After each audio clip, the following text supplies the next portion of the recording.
દીકરીની વિદાય પછી આપણે ત્યાં એક પરંપરા હતી કે દીકરીને સાસરે વાળવ્યા પછી મા બાપ દીકરીના ઘરનું જમતા નહોતા કે પાણી પણ નહોતા પીતા. કોઈને આ બાબતમાં વેવલા વેળા લાગે, પણ વડવાઓએ શરૂ કરેલી આ પરંપરા પાછળ કુટુંબને ટકાવી રાખવાની ઉદાત્ત ભાવના હતી.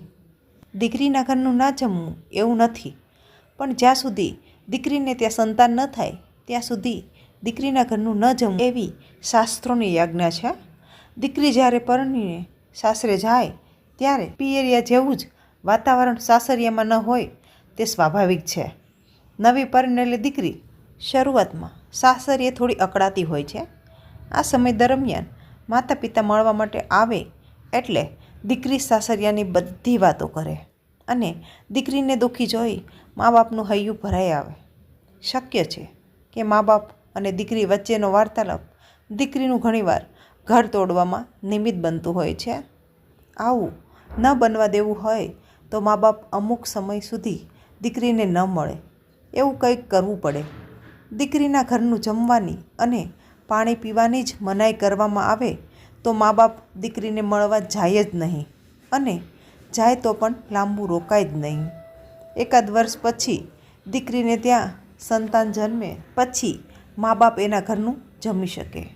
આ એક વર્ષ દરમિયાન દીકરી નવા વાતાવરણને અનુકૂળ થઈ ગઈ હોય, વળી સંતાનનો જન્મ પણ થયો હોય, એટલે હવે દીકરીને થોડી ઘણી તકલીફ હોય તો સંતાનને રમાડવામાં જ એ તકલીફ ભૂલી જાય અને પરિણામે એ સાસરીએ સેટ થઈ જાય. એ વાત આપણને આજે સાવ વાહિયાત લાગે, પણ વડીલોની ભવિષ્યને પારખવાની અદ્ભુત શક્તિ આ પરંપરામાં છુપાયેલી છે. બહુ દુઃખ સાથે કહેવું પડે છે કે આજે છૂટાછેડાનું પ્રમાણ દિવસે ને દિવસે વધી રહ્યું છે. તમારી આજુબાજુ જોજો, તમને દેખાશે કે લગ્ન જીવન બહુ લાંબુ ટકતું નથી, કારણ કે સ્વતંત્રતાના નામે આપણે દીકરી મટીને વહુ બનવા તૈયાર જ નથી.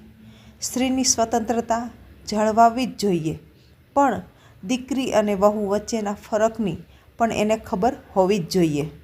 લગ્ન જીવન ઢીંગલા પોતિયાના ખેલ હોય એવી રીતે મને એમની જોડે નથી ફાવતું એમ કહીને છૂટા થઈ જાય છે.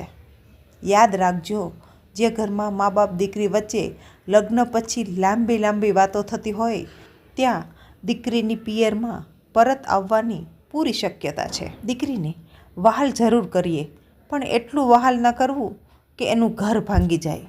તો મિત્રો, આ વાતો થોડી કડવી જરૂર છે, પણ ભારોભાર વાસ્તવિકતા છે, એ પણ ના ભૂલતા. તો મિત્રો, વિડીયો સારો લાગ્યો હોય તો લાઈક કરી શેર કરો.